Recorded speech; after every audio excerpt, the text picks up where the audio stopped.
السلام علیکم ورحمۃ اللہ وبرکاتہ۔ معزز خواتین و حضرات، سرور کائنات صلی اللہ علیہ وسلم کے فرامین آپ کی احادیث کا مجموعہ مشکات المصابیح، اس میں سے زکوٰۃ کے مسائل یعنی کتاب الزکاہ، اور باب ہے من لا تحل له الصدقہ، ان لوگوں کا بیان جن کے لیے صدقہ لینا جائز نہیں ہے۔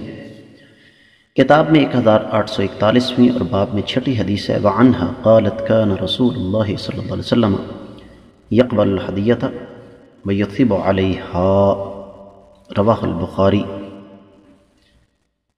حدیث کی راویہ سیدہ عائشہ رضی اللہ تعالی عنہا ہیں، اور حدیث صحیح بخاری میں ہے۔ دونوں چیزیں، دونوں امور شک و شبہ سے بالا تر۔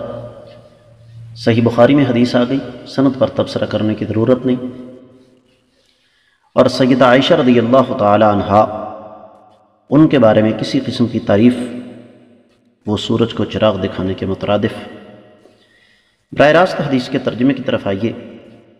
سیدہ عائشہ رضی اللہ تعالی عنہا سے روایت ہے کہ نبی علیہ الصلوۃ والسلام ہدیہ قبول فرماتے اور اس کا بدلہ بھی بھجواتے۔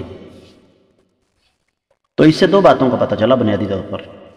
ایک تو آقا علیہ الصلوۃ والسلام صدقہ قبول نہیں کرتے تھے،